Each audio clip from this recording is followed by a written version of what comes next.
చూడమ్మా, ఏపీ టీజీలో ఇవన్నీ కూడా ప్రీవియస్ క్వశ్చన్స్. ఎక్కువ మొత్తంలో అయితే ఏపీలో క్వశ్చన్సే ఎక్కువగా ఉన్నాయమ్మా, మీకు ఎక్కువగా అడుగుతున్నారు. ఓకేనా? చాలా రైట్. చూద్దాం, ఒక క్వశ్చన్ చూద్దాం. ఏం లేదండి, చాలా సింపుల్గా ఉంటుంది. ఒక కుంభకార షడ్భుజి అందర కోణాల మొత్తం. మీరు ఎక్కడ గమనించాలి?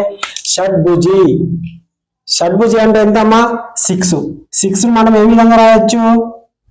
4:2 రాయొచ్చు. ఇదేంటిది? బాహ్యకోణం. ఇదేంటిది? అంతరకోణం. ఇదేంటిది? భుజం. అయితే ఏమంటాడు? అంతరకోణాల మొత్తం ఎంత? ఇదే కదా అంతరకోణాలు ఇంటూ 180 వేయండి. 18 720 ఏంటిది? ఇదే. ఇంతేనమ్మా, ఇంకేం దీంట్లో పెద్దగా మీరు కష్టపడాల్సింది ఏమి ఉండదు. ఒక క్రమ పంచభుజిలోని ఒక్కొక్క బాహ్యకోణం ఇక్కడ గమనించాలి. ఒక్కొక్క బాహ్యకోణం, అసలు బాహ్యకోణం ఎంత ఉంటుందమ్మా? 360. అవునా? 360. ఇక్కడ ఏమన్నాడు? ఒక్కొక్కటి అన్నాడు. ఇక్కడ ఏమన్నాడు? పంచ అంటే ఎంతమ్మా? 5. 5 ఏళ్ళ 35, 5 రెంట్ల 72 degrees. ఇది వచ్చిందా? లేదు సార్ నాకు ఇట్లా మీరు అది చెప్పారు కదా. పంచ అంటే ఎంతమ్మా? 5 భుజాలు. ఇక్కడ ఏముంటది? 3 ఉంటది. ఇక్కడ ఏముంటది? 2 ఉంటది. ఇక్కడ 2 ఎందుకు ఉండాలి? మొత్తం 2 ఉండాలి. ఎందుకు ఉండాలి? బాహ్యకోణాల మొత్తం 360 కాబట్టి. అవునా? ఇక్కడ చూడండి, ఒక్కొక్క ఏమన్నాడు? ఒక్కొక్క బాహ్యకోణం కాబట్టి ఇదేమవుతుంది? ఇంటూ 180. ఇది 180 కదా, అప్పుడు ఏమవుతుంది? 360. ఎంత అన్నాడు? పంచ అన్నాడు కాబట్టి 5 కాబట్టి 5 ఏళ్ళ 5 రెంట్ల వచ్చిందా? 72. ఆ విధంగా కూడా వేయచ్చు. ఇక్కడ నుండి ఒక సమబాహు త్రిభుజం యొక్క కర్ణాల సంఖ్య. ఇక్కడ చూడండి, సమబాహు ఇచ్చిండు. ఒక్కొక్కసారి ఏమంటాడు? ఒక బహుభుజి యొక్క కర్ణాల సంఖ్య కూడా అడగచ్చు. ఇక వర్డ్ అనేది చేంజ్ చేయొచ్చు. కర్ణాలు మనకు సమబాహు త్రిభుజంలో కర్ణాలు ఉంటాయా? ఉండవు. 0 కాబట్టి 0 ఆల్రెడీ చెప్పాను. ప్రతి బాహ్యకోణం 45 గల క్రమ బహుభుజిలోని భుజాల సంఖ్య ఇట్లిచ్చిండు. 45 డిగ్రీలు ఇచ్చిండు. అవునా? 45 ఇచ్చినప్పుడు మనం ఎట్లా కనుక్కోవచ్చు? ఇది 45 అమ్మా. లేదా ఏమవుతుంది అప్పుడు? 360/45 ఎంత అవుతుంది? ఇక్కడ చూడండి, ఇక్కడ మనకి ఎంత ఇచ్చిండు? బాహ్యకోణం ఇచ్చిండు. అవునా? మనము 15 రెంట్ల 15 300 అంటే ఏంటి? 8 భుజాలు ఉంటాయి. ఎందుకు సార్ 360 వేసుకున్నారు, 45 degrees వేసుకున్నారు? ఇక్కడ ఏంటిదమ్మా? బాహ్యకోణం. మనకు బాహ్యకోణం ఎంత? 360. ఇక్కడ ఏంటిది? ప్రతి ఇచ్చిందమ్మా. ప్రతి బాహ్యకోణం అంటే 360లో ప్రతి దాంతో భాగిస్తే మనకి ఎంత? 8 భుజాలు వచ్చింది. లేదు సార్ నాకు ఇట్లా కాదు, నాకు ఇట్లనే కావాలన్నప్పుడు ఏం చేయాలి? ఇక్కడ బాహ్యకోణం ఉన్నది. బాహ్యకోణం ఎంత? 45. అంటే మనము ఇక్కడ 45 degrees. అవునా? ఇది 45. నేను ఒకటి చెప్పినాను, బాహ్యకోణం అంతరకోణాల మొత్తం ఎంత? 180. ఇక్కడ 180 మొత్తం ఎంత చెప్పినాను? 180. ఇక్కడ 45 అయినప్పుడు ఇది బాహ్యకోణం. 45 అయినప్పుడు ఎంత ఉండాలి? 135 ఉండాలి. అవునా? ఇక్కడ చూడండి 45 ఇక్కడ చూడండి 15 ముళ్ళ 45. అవునా? 15 తొమ్మిల. ఇక్కడ 3 ఒకట్ల 3 ముళ్ళ. 1:3 వచ్చింది. మరి 1:3 వచ్చినప్పుడు మనం ఏం చేయాలి? ఇక్కడ బాహ్యకోణం అనేది ఎంత ఉండాలి? 2 ఉండాలి. 2 ఉండాలంటే దీన్ని 2 తో చేయాలి, దీన్ని 2 తో చేయాలి. ఎంత అవుతుంది? అప్పుడు ఇది 2 అవుతుంది, ఇది 6 అవుతుంది. మొత్తం ఎన్ని? 6 + 2 8 వచ్చిందమ్మా. 8 ఎక్కడ ఉంది? ఇది ఉంది. ఈ విధంగా చేయొచ్చు. ఏమన్నా ఫార్ములాస్ కానీ ఏమన్నా ఉపయోగించినమా? ఏం ఉపయోగించాలి? ఇట్లా ఒక కుంభాకార షడ్భుజిలోని బాహ్యకోణాల మొత్తం. ఒక కుంభాకార షడ్భుజి బాహ్యకోణం అంటే ఎంత? 360 ఎక్కడ ఉంది? ఇక్కడ ఇది ఉంది. ఇదే ఆన్సర్. ఒక త్రిభుజం యొక్క బాహ్యకోణాల సంఖ్య ఈ త్రిభుజం ఉంటది. ఈ త్రిభుజంలో బాహ్యకోణాలు ఎట్లుంటాయి? ఈ విధంగా ఉండొచ్చు, ఈ విధంగా ఉండొచ్చు. ఇది అంతరకోణం, ఇది బాహ్యకోణం. ఎన్ని ఉన్నది? ఒక బాహ్యకోణం. ఇది అంతరకోణం, ఇది బాహ్యకోణం 2 అయింది. ఇది అంతరకోణం, ఇది అంతరకోణం, ఇది బాహ్యకోణం 3. అంటే ఎన్ని గీయచ్చు? 1 2 3. ఇంకేమైనా గీయచ్చా? గీయరాదు. త్రిభుజంలో అంతరకోణాలు 3 ఉంటాయి, బాహ్యకోణాలు 3 ఉంటాయి. కాబట్టి ఇక్కడ ఏం అడిగినా? బాహ్యకోణాలు. ఒకవేళ అంతరకోణాలు అడిగితే 3 పెట్టాలి. ఓకేనా? ఇక్కడ 3. ఇక చూడండి, ఒక క్రమ బహుభుజి యొక్క బాహ్యకోణాల మొత్తం. ఇక్కడ ఒక క్రమ, ఇక్కడ బహుభుజి, ఇక్కడ బాహ్యకోణాలు ఎన్ని ఉంటాయమ్మా? 360 ఇక్కడ ఉంది. ఇది ఇంతేనమ్మా, వేరే బాగా ఏం కష్టపడాల్సిన అవసరం లేదు. ఓకే, మరికొన్ని ఉదాహరణలు చూద్దాం.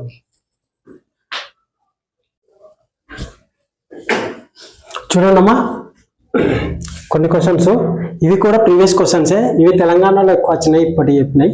చూడండి, మీకు కూడా రావచ్చమ్మా, ఏపీ వాళ్ళు జాగ్రత్తగా వినండి. ఒక క్రమ బహుభుజి యొక్క ఒక భుజం పొడవు 2.5 సెంటీమీటర్లు మరియు దాని చుట్టుకొలత 22.5 సెంటీమీటర్లు. ఇక్కడ సెంటీమీటర్లమ్మా. ఆ బహుభుజి యొక్క భుజాల సంఖ్య అడిగిండు. బహుభుజి యొక్క భుజాల సంఖ్య అని అడిగిండు కదమ్మా. ఇక్కడ చూడండి, భుజం పొడవు అంటే ఇక్కడ ఏమి ఇచ్చిండు, క్రమ అంటే ప్రతి భుజం అనేది ఈక్వల్ గా ఉంటుంది. దాని చుట్టుకొలత ఎంత, 22.5. ఇక్కడ ఏముంది 2.5. ఇప్పుడు వేస్తే మనకు మొత్తం ఇక్కడ వేస్తే మనకు భుజాల సంఖ్య వస్తుంది కదా. ఇక్కడ 20 పాయింట్ తర్వాత 1 డిజిట్ ఉంది, పాయింట్ తర్వాత 1 డిజిట్ ఉంది. సో మనం ఏం రాయొచ్చు, దీన్ని 225/25 రాయొచ్చు. ఇక్కడ చూడండి, ఇంకో 25 టేబుల్ రాకుండా కానీ 5 5 జా 5 4 జా 5 5 జా 5 9 జా, ఇక్కడ 9 అంటే భుజాలు ఎంత, 9 భుజాలు. ఒకవేళ ఆ క్రమ బహుభుజి యొక్క భుజాల ఆ క్రమ బహుభుజి యొక్క అంతర్కోణాలు బాహ్య కోణాల నిష్పత్తి అన్నప్పుడు ఏం చేయాలి, ఇక్కడ 9 ఉంది కదా, 9 ఉన్నప్పుడు మనం 7:2 గా రాస్తాం. అప్పుడు అట్లా కాకుండా మనకు అంతర్కోణాల మొత్తం అన్నా ఇంత ఇంటూ 180 వేయాలి, బాహ్య కోణాల మొత్తం అన్నా 180 వేయాలి. అప్పుడు మనకి ఈజీగా ఆన్సర్ వస్తుంది కదా. లేదా ఒక్కొక్కసారి మనకు అడగచ్చు, పేపర్ 2 లో కూడా అడగచ్చు, ఎట్లా, బాహ్య కోణం అంతర్కోణాల మధ్య భేదం ఎంత, లేదా వాటి మొత్తం ఎంత, లేదా వాటి లబ్ధం ఎంత, లేదా బాహ్య కోణాన్ని లేదా అంతర్కోణాన్ని బాహ్య కోణంతో భాగించినప్పుడు ఏర్పడే మొత్తం ఎంత, ఇలా ఏ విధంగా అయినా అడగచ్చమ్మా. ఓకేనా. ఇక్కడ 9 వచ్చింది కదా, 9. ఇక్కడ చూడండి, 12 సెంటీమీటర్ల భుజము గల క్రమ పంచభుజి. ఇక్కడ పంచభుజి చుట్టుకొలత ఎంత, పంచ ఇక్కడ ఎంత ఉంది 12, ఇక్కడ 5 ఇచ్చింది. పంచ అంటే 5, 5 ఇందులో 5 అంటే 5. ఓకేనా. ఇది 12, ఇది 5. ఒక్కొక్క భుజము 12 ఉన్నప్పుడు 5 భుజాలు ఎన్ని అయితే అమ్మా, 60 అయితే. 12 5లా ఎంత, 60. 60 ఎక్కడ ఉందమ్మా, ఇక్కడ ఇదే. ఓకేనా. ఇక్కడ 12 సెంటీమీటర్ భుజము గల ఒక క్రమ పంచభుజి. ఇది షిఫ్ట్ తెలంగాణలో ఒక షిఫ్ట్ తర్వాత ఇంకో షిఫ్ట్ లో అడిగిందమ్మా. ఒక పంచభుజి యొక్క చుట్టుకొలత, సేమ్ క్వశ్చన్స్, కాకపోతే ఆప్షన్స్ చేంజ్ చేసిండు. ఇక్కడ ఏంటిది 12, ఇక్కడ ఏంటిది 5. మీరు ఎగ్జామ్ లో ఇలానే పెట్టాలమ్మా, ఇంటూ కథం 12 5ల 60. ఎక్కడ ఉంది 60. ఇది షడ్భుజిలోని భుజాల సంఖ్య, ఇది కూడా తెలంగాణలో అడిగిందమ్మా. చూడండి, షడ్భుజి, షడ్ అంటే మీకు తెలవాలి, షడ్ చే 7 సప్త 7 అంటే మీరు కంపల్సరిగా 3 నుంచి 10 వరకు కంపల్సరిగా మీరు హిందీలో తెలుసుకోవాలి. వాటి నంబర్లను ఏమంటారు, వాటి పేర్ల మీదనే ఇది ఏర్పడతాయి. 8 అంటే అష్ట, అట్లా. ఓకేనా. 9 అంటే నవ్వ, 9. 10 అంటే దశ, అట్లా. ఓకేనా. షడ్ అంటే 6 కాబట్టి 6. ఇక్కడ 8 8. ఇంతేనమ్మా. దీంట్లో పెద్దగా మీరు ఏం చేయాల్సిన అవసరం లేదు, జస్ట్ కాన్సెప్ట్ తెలిస్తే మీరు ఇది ఈజీగా చేయొచ్చు. ఇంకొక కాన్సెప్ట్ ఏంటంటే అమ్మా, భుజాలు ఇస్తాడు, దాని కర్ణాలు అడుగుతాడు, కర్ణాలు ఇస్తాడు, భుజాలు అడుగుతాడు. ఆ యొక్క కాన్సెప్ట్ చూడండి, మీకు ఈజీగా అర్థమవుతుంది. చూడండి అమ్మా, ఇట్లా భుజాలు ఇస్తాడు, కర్ణాలు అడుగుతాడు. ఇట్లా కర్ణాలు ఇచ్చి భుజాలు అడుగుతాడు. దీని కాన్సెప్ట్ చూడండి, ఎలాంటి ఫార్ములాలు అవసరం లేదు మనకు. ఇక్కడ ఫార్ములా ఏంటిది, n × n - 3/2. అవునా. ఇక్కడ ఏం లేదు, మీరు కాన్సెప్ట్ జాగ్రత్తగా ఏంటే మీరు ఈజీగా చేయగలుగుతారు. చూడండి అమ్మా, ఎవరైనా మన ఛానల్లో ఇంకా మీకు ఫుల్ ఇన్ఫర్మేషన్ కావాలి, ఏ వీడియో ఎప్పుడు వస్తుంది, దాని యొక్క మన ఏంటి ఇవి ఎప్పుడు ఒక పీడిఎఫ్ లో కావాలనుకుంటే, లేదా ఇంకా అడ్వాన్స్ గా మీకు మ్యాథ్స్ నోట్స్ కావాలనుకుంటే, సైకాలజీ ఎక్సెట్రా మీకు కావాలనుకుంటే మనకు టెలిగ్రామ్ ఛానల్ ఉంటుంది, మన డిస్క్రిప్షన్ లో టెలిగ్రామ్ ఛానల్ ఉంటుంది. అదేవిధంగా స్పెషల్ గా టెట్ డిఎస్సి గురించి స్పెషల్ గా మనది వాట్సాప్ గ్రూప్ కూడా నేను వీడియో కిందనే నేను ట్యాగ్ చేస్తాను లింక్ అనేది. అక్కడ మీరు మీకు ఇష్టం అయితేనే జాయిన్ కావచ్చు. ఓకేనండి. ఈ విధంగా ఓకే. అక్కడ టెలిగ్రామ్ ఛానల్ కూడా మన డిస్క్రిప్షన్ లో ఉంటుంది. మీకు ఒకవేళ నచ్చితే అక్కడ జాయిన్ కావండి. జాయిన్ అయితే మీకు పీడిఎఫ్లు కానీ టెట్ డిఎస్కి సంబంధించిన ఇన్ఫర్మేషన్ ఎప్పటికప్పుడు మీకు దొరుకుతుంది. ఓకేనా. అదేవిధంగా టెట్ డిఎస్సి వాళ్ళు మీరు వాట్సాప్ గ్రూప్ కూడా ఉంటుంది, వాట్సాప్ గ్రూప్ లో కూడా జాయిన్ కావచ్చు. అది ఏపీ కావచ్చు, మన టీజీ కావచ్చు. ఓకేనా. అది ఇక్కడ 12 భుజాలు ఉన్నాయమ్మా. 12 భుజాలు ఉన్నప్పుడు మనం ఏం చేయాలంటే, ఇక్కడ 12 ఉంది కదమ్మా, దీనికి 3 తగ్గించాలి. 3 తగ్గించినప్పుడు ఏమవుతుంది, అది 12 ఇక్కడ ఏమవుతుంది 3 తగ్గించినప్పుడు 9 అవుతుంది అవునా. ఇప్పుడు 9 అయినప్పుడు ఇంటూ చేయండి. అయితే దీన్నన్నా సగం చేయండి లేదా దీన్నన్నా సగం చేయండి. నేను ఏం చేస్తున్నా, దీన్ని సగం చేస్తున్నా. అప్పుడు ఏమవుతుంది 6 అవుతుంది. 6 9 ఎంత అమ్మా 54. ఇదే అమ్మా కర్ణాలు. ఓకేనా. ఒకవేళ దాంట్లో చూద్దాం. ఇక్కడ ఏం పెట్టాలి 12 అవునా. ఇక్కడ 9 ఇక్కడ ఏముంటది 12 - 3 / 2 ఏమవుతుంది, ఇక్కడ 12 అవుతుంది. ఇక్కడ ఏమవుతుంది ఇంటూ 9 అవుతుంది /2 అవుతుంది. మళ్ళీ ఏం చేద్దాం 2 6 6 9 54. ఇక్కడ ఎన్ని స్టెప్స్ వేసినాం 1 తర్వాత 2 తర్వాత ఇంకొకటి అయితే 3. ఇక్కడ మనం సింగిల్ లైన్ లో వేసినాం అవునా. అర్థమైంది కదా. మనము ఇది చేసే మెథడ్ మీకు అర్థం కావాలని చెప్తున్నా. ఆప్షన్ లో ఎట్లా చేస్తారు తెలుసా, ఎగ్జామ్ లో ఇక్కడ 12 ఉంది కదమ్మా 12, ఇక్కడ 9 ఉంది కదా, నేను లెక్క మొత్తం 9 యొక్క మల్టిప్లై చూసుకుంటా. అక్కడ 9ది కొట్టుకుపోయేది ఒకటే ఉంటుంది, అదే ఆన్సర్ అవుతుంది. అట్లా ఇక్కడ 25 ఉందమ్మా 25 ఉంది కదా 25 అదే విధంగా దీంట్లో 3 తగ్గించండి ఏమవుతుంది అప్పుడు 22 అవుతుంది. 22లో దీన్నన్నా సగం చేయండి లేదా దీన్నన్నా. నేను దీన్ని చేస్తున్నానమ్మా 11. ఇక్కడ 25 × 11 ఉంది కదా, దీన్ని ఎట్లా రాస్తున్నాను చూడండి. ఇక్కడ 2 రాయండి, ఇక్కడ 5 రాయండి, ఇవి రెండిట్లను కలపండి, ఇక్కడ 7 రాయండి, అదే ఆన్సర్. ఓకేనా. ఇక్కడ చూడండి 6 ఉందమ్మా 6కు 3 తగ్గించండి 3 అవుతుంది. ఇప్పుడు దేన్నన్నా ఒక దాన్ని సగం చేయండి. దీన్ని సగం చేస్తున్నాను. సగం చేసినప్పుడు ఇదేమవుతుంది 3 అవుతుంది. 3 3 9. ఇదే అమ్మ కారణం. ఓకే. ఇక్కడ చూడండి 7 ఉందమ్మా. ఇక్కడ 7 ఉంది. 7 ఉన్నప్పుడు నేను ఏం చేస్తున్నా, దీంట్లో 3 తగ్గించాలి. 3 తగ్గిస్తే ఏమవుతుంది 3 అవుతుంది. 4 అవుతుంది అవునా. 4 అవుతుందా, దేన్నన్నా సగం చేయండి. దీన్ని సగం చేస్తున్నాను. సగం చేస్తే 2 అవుతుంది. ఎంత అవుతుంది కర్ణాలు 14 అవుతుంది. ఇక్కడ చూడండి 20 ఉందమ్మా 20ని 3 తగ్గించాలి. 3 తగ్గించడం ఏమవుతుంది 17 అవుతుంది అవునా. ఇక్కడ తగ్గించడం అంటే డిఫరెంట్ 3 ఉంటుందమ్మా, డిఫరెంట్ 3 ఉంటుంది, డిఫరెంట్ 3 ఉంటుంది, డిఫరెంట్ 3 ఉంటుంది, గుర్తుపెట్టుకోవాలి. ఇక్కడ చూడండి దేన్నైనా ఒకదాంట్లో సగం చేయండి. నేను దీన్ని సగం చేస్తున్నాను. అప్పుడు ఏమవుతుందమ్మా 17 × 10 170 అవుతుంది. ఈ విధంగా భుజం ఇచ్చి కర్ణం అడిగినప్పుడు ఈ మెథడ్ లో చేయాలి. ఏమైనా ఫార్ములాస్ ఉపయోగించిందమ్మా ఏమి లేదు ఇక్కడ. ఓకేనా. ఫార్ములాస్ ఉపయోగించి దీన్ని ఈ విధంగా సింప్లిఫికేషన్ చేస్తే 3 స్టెప్స్ పడుతుంది. అదే విధంగా మీరు కాన్సెప్ట్ నేర్చుకుంటే ఇలా 1 స్టెప్ లో అయిపోతుంది. ఇక్కడ చూడండి కర్ణాలు ఇచ్చిండు. ఇప్పుడు కర్ణాలు ఇచ్చినప్పుడు ఇక్కడ 20 కర్ణాలు. దీన్ని మనం ఎట్లా చేస్తారు చూడండి. కర్ణాలు 20 ఏమవుతుంది n × n - 3/2 అవుతుంది. ఇప్పుడు మీరు దీన్ని ఏం చేస్తారంటే ఇక్కడ చూడండి ఫార్ములాను ఉపయోగిస్తే 40 అవుతుంది. n × n - 3 అప్పుడు ఏమవుతుంది క్వాడ్రిక్ ఈక్వేషన్ అవుతుంది అవునా. వర్గ సమీకరణం అవుతుంది. ఈ వర్గ సమీకరణం అవుతే మీకు 2 వాల్యూస్ వస్తాయి. అసలు దీన్ని సాధించడమే ఆ టైంలో కష్టము. అలాంటిది 2 వాల్యూస్ వస్తుంది. పాజిటివ్ వాల్యూ రావచ్చు, నెగిటివ్ వాల్యూ రావచ్చు. అప్పుడు ఇది హార్డ్ అయిపోతుంది. అందుకే సూత్రాలు కొన్ని చోట్ల కాంప్లికేట్ గా మారిపోతాయి, కొన్ని చోట్ల ఈజీగా ఉంటాయి. కానీ కాన్సెప్ట్ నేర్చుకుంటే ఎక్కడైనా ఈజీగా ఉంటుంది. ఓకేనా. 20 కర్ణాలు ఉన్నాయమ్మా. 20 కర్ణాలు ఉన్నప్పుడు దీన్ని మనం విడగొట్టండి. ఏం రాయొచ్చు 5 × 4 రాయొచ్చు. ఎక్కడ 20 కర్ణాలు వచ్చినాయా, రాలేవు. 5 × 4. ఇక్కడ చూడండి ఇక్కడ ఈ చిన్న నంబర్ ఉంది కదమ్మా, దీన్ని డబుల్ చేయండి అమ్మా. ఇందులో చిన్న నంబర్ ఏంటిది డబుల్ చేయండి. డబుల్ చేసినప్పుడు ఇది ఏమవుతుందమ్మా 8 అవుతుంది. 8 అయినప్పుడు వీటి మధ్య గ్యాప్ ఎంత ఉంది 3 ఉంది. 3 ఉన్నప్పుడు ఈ 8 ఉంది కదమ్మా, ఇదే మనకు భుజం అవుతుంది. గరిష్టందే భుజం అవుతుంది అవునా.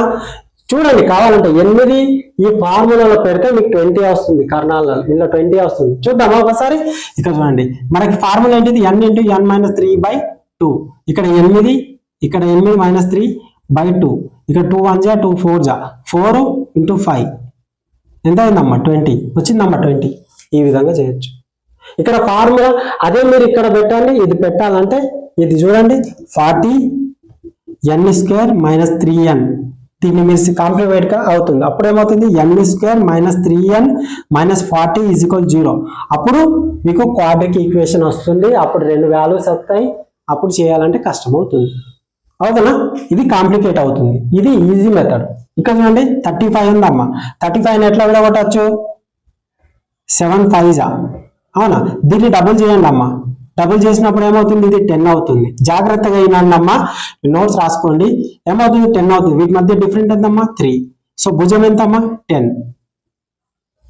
అంతేనమ్మా, దీనికి మీరు కష్టపడాల్సిన అవసరం లేదు. ఒకవేళ నిష్పత్తి అడిగిన కర్ణం ఇచ్చి అంతర్కోణం బాహ్య కోణాల నిష్పత్తి అడిగినప్పుడు ఏం చేయాలి మీరు? ఇదేమవుతుంది 2 అయిందంటే ఇదేమవుతుంది 6 అవుతుంది. ఈ విధంగా చేయొచ్చు. లేదా అంతర్కోణాల మొత్తం అన్నప్పుడు ఇంటూ 180 చేయాలి, బాహ్య కోణాల మొత్తం 180 చేయాలి, అప్పుడు 360 అవుతుంది. ఇలా 18 1080 అవుతుంది. లేదా భేదం అన్నప్పుడు కూడా కనుక్కోవచ్చు. ఎట్లు ఇచ్చినా మీరు మెథడ్ కాన్సెప్ట్ తెలిస్తే ఎట్లు ఇచ్చినా మీరు చేయగలుగుతారు. ఓకేనా? ఇక్కడ 10 వచ్చింది. ఇది చూద్దామా ఒకసారి. ఇది 10, ఇదేమవుతుంది 5 అవుతుంది. అవునా? బై 2 అవుతుంది. కాదు ఇక్కడ చూడండి, ఇది ఏమవుతుంది 10 అవుతుంది. 10 నుంచి 3 తీస్తే ఏమవుతుందో 7 అవుతుంది. బై 2 ఇది 5 అవుతుంది, 35 వచ్చిందమ్మా. ఇది చూడండి 9 ఉంది.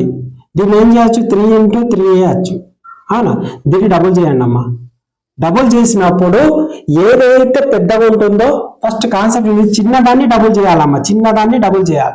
ఇక్కడ 2 సమానం ఉన్నాయి కాబట్టి దేనినే వేయాలి. చిన్నదాన్ని డబుల్ చేసి పెద్దది ఏది ఉంటుందో అదే మనకు భుజం అవుతుంది. ఇక్కడ చూడండి, ఇప్పుడు 8 అనేది ఈ రెండిట్లలో 8 అనేది పెద్దది కదమ్మా, ఇది పెద్దది కాబట్టి ఇదే భుజం అవుతుంది. ఈ రెండిట్లలో 7 చిన్నది, చిన్నదాన్ని డబుల్ చేసినాం. దీన్ని డబుల్ చేయదు, చిన్నదాన్ని డబుల్ చేయాలి. చిన్నదాన్ని డబుల్ చేసినప్పుడు ఇది 10 అయింది. 10 7 10 లో పెద్దది ఇది కాబట్టి ఇదే భుజం అయింది. ఇక్కడ చూడండి, ఇవి 2 సమానం ఒకదాన్ని డబుల్ చేయండి. డబుల్ చేసినప్పుడు భేదం అనేది 3 ఉంది. 3 ఉన్నప్పుడు ఇది భుజం ఏమవుతుంది 6 అవుతుంది. ఆ విధంగా ఇక్కడ 14 ఉందమ్మా. 14 ఏం రాయొచ్చు? 7 2 రాయొచ్చు. ఇక్కడ చిన్నది ఏదమ్మా ఇది ఉంది, దీన్ని డబుల్ చేయండి 4 అవుతుంది. 7 4 మధ్య డిఫరెంట్ 3 ఉంది. అవునా? ఇందులో పెద్ద నెంబర్ ఏముంది? పెద్ద నెంబర్ 4 పెద్దగా 7 పెద్దగా? 7 పెద్దది కాబట్టి 7 అనేది భుజం అవుతుంది.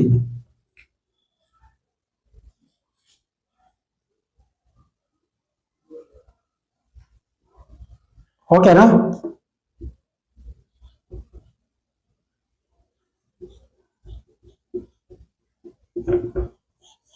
వచ్చిందమ్మా, 7 అనేది భుజం అవుతుంది. ఈ విధంగా మీకు కర్ణాలు ఇచ్చి భుజాలు అడిగినప్పుడు ఏ విధంగా చేయాలి, భుజాలు ఇచ్చి కర్ణాలు ఇచ్చినప్పుడు ఏ విధంగా చేయాలి, వీటిపైన నేను ఒక్క 5 క్వశ్చన్స్ చెప్తాను.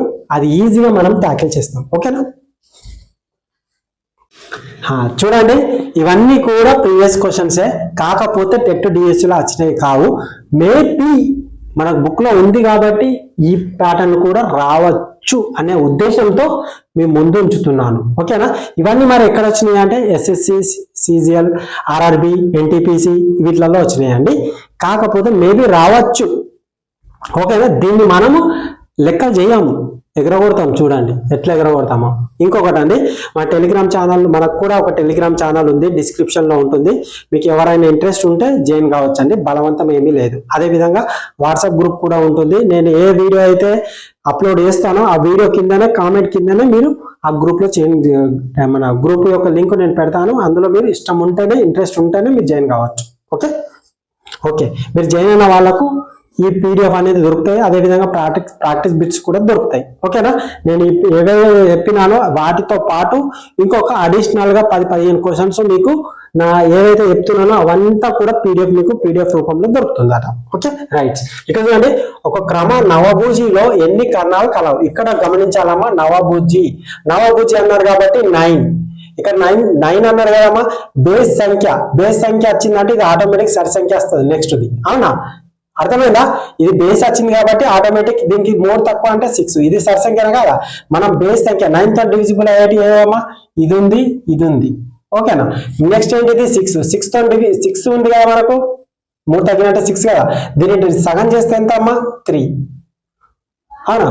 3 9 27 అంతా ఎక్కడ ఉంది? ఇదే ఉంది మన ఆన్సర్ ఇది. ఓకేనా? ఇక్కడ 25 భుజాలు గల బహుభుజిలో ఎన్ని కర్ణాలు కలవు? ఇక్కడ 25 టేబుల్. ఇక్కడ చూడండి 25 అంటే 25 ఇంటూ దీన్ని ఏం చేస్తాం మనము? 22 చేస్తాము. అవునా? గమనించాలి. ఇక్కడ 25 టేబుల్లో ఏది ఉంది? ఇది పోతుంది. ఇది పోతుందా? పోదు. ఇది పోతుందా? పోదు. ఇది పోతుందా? పోదు. కాబట్టి మన ఆన్సర్ ఇది. ఏం చేసినాం? ఏం చేయలేం. మళ్ళీ లేకపోతే ఇక్కడ 22 ఉంది, దీన్ని సగం చేస్తే అంటే 11 టేబుల్లో ఇది పోదు, ఇది పోతుంది. కానీ మనకు 25 టేబుల్లో ఇది ఒకటే పోతుంది కాబట్టి ఇది ఆన్సర్. ఇక్కడ 12, ఇక్కడ 12 భుజాలు గల బహుభుజిలో ఎన్ని కర్ణాలు ఉంటాయి? ఎన్ని? 12. 12 ఉంది కాబట్టి 12. ఇది 12 అయినప్పుడు ఇదేమవుతుందమ్మా? 9 అవుతుంది. 9 యొక్క డివిజిబుల్ ఎక్కడ ఉంది? ఇక్కడ ఉంది. ఇంకేముంది? ఇది ఉంది. సో మనకి ఇది ఆప్షన్ కాదు, ఇది ఆప్షన్ కాదు. Okay, right. ఇక్కడ 12 ఉంది, ఇక్కడ 9 ఉంది. దీన్ని సగం చేయండి 6. అవునా? 6 ఇది పోతుందా? పోదు.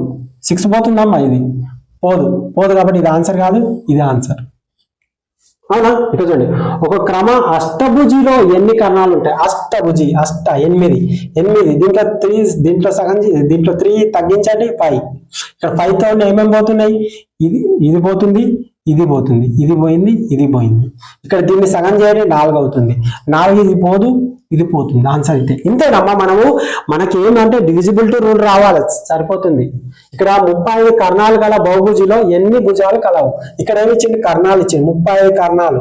కర్ణాలు అంటే నేను ఏం చెప్పినా 7, 5లా. అవునా? దీన్ని ఏం చేస్తాం? మనం డబుల్ చేస్తాం, 10 అవుతుంది. మనం డబుల్ చేసాం, బీబుల్ చేసాం, ఏం అవసరం లేదు. ఫస్ట్ మనం అయితే 7, ఇది ఈ విధంగానే ఉంటుంది కదా, 7. అవునా? అర్థమైందా? ఈ 7 యొక్క మల్టిప్లైస్ ఏమున్నాయమ్మా? ఇక్కడ 7 ఉంది కదా, దీన్ని డబుల్ చేయండి అమ్మా, 10 అవుతుంది. ఇక్కడ దీన్ని డబుల్ చేస్తాం కదా, డబుల్ చేసినప్పుడు గ్యాప్ 3 అవుతుంది కదా. 10 యొక్క మల్టిప్లైస్ ఏమున్నాయి? ఇది ఉంది కాబట్టి ఇది ఆన్సర్. ఇక్కడ చూడండి, 20 కర్ణాలు గల క్రమ బహుభుజిలో ఎన్ని భుజాలు కలవు? ఇక్కడ 20 ఉందమ్మా. 20ని మనం ఏ విధంగా రాయొచ్చు? 5 into 4 రాయొచ్చు. దీన్ని డబుల్ చేస్తాం, ఏమవుతుంది? 8 అవుతుంది. 8 ఎక్కడ ఉందమ్మా? ఇక్కడ 8 లేదు. 8 ఉంది ఎక్కడైనా? లేదు కాబట్టి ఆన్సర్ ఇది అవుతుంది. ఇక్కడ 77 కర్ణాలు గల బహుభుజిలో ఎన్ని భుజాలు కలవు? ఇక్కడ 77. ఎంత పెద్ద ఫిగర్ ఇచ్చిండు? 77 ఇచ్చిండు. 77 ఇవ్వాలి, ఆడ ఏమన్నా ఇవ్వాలి, మనకు అవసరమే లేదు. ఇక్కడ 77 ఏం రాయొచ్చు? 11 into 7 రాయొచ్చు. 7 డబుల్ చేయండి 14 అవుతుంది. డిఫరెంట్ 3 వచ్చిందా? సో 14 ఎక్కడ ఉంది? అది వెతుకోండి, ఇది పెట్టండి, అంతే. 104 ఉంది. 104 ఇంత పెద్ద నంబర్ ఉంది, మనం చేస్తాం ఈజీగా. అదే ఫార్ములాలో పెడితే 104 into n into n minus 3/2. ఇది చేయాలంటే కనీసం 2 to 5 minutes పడుతుంది. ఈ మధ్యలో కాకపోతే నన్ను అడిగి మీరు ట్రై చేయండి. కాకపోతే నేను ఎలా ఈజీ చేస్తానో చూడండి. దీన్ని ఇదేంటిది? 13 into 7. దీన్ని అవునా?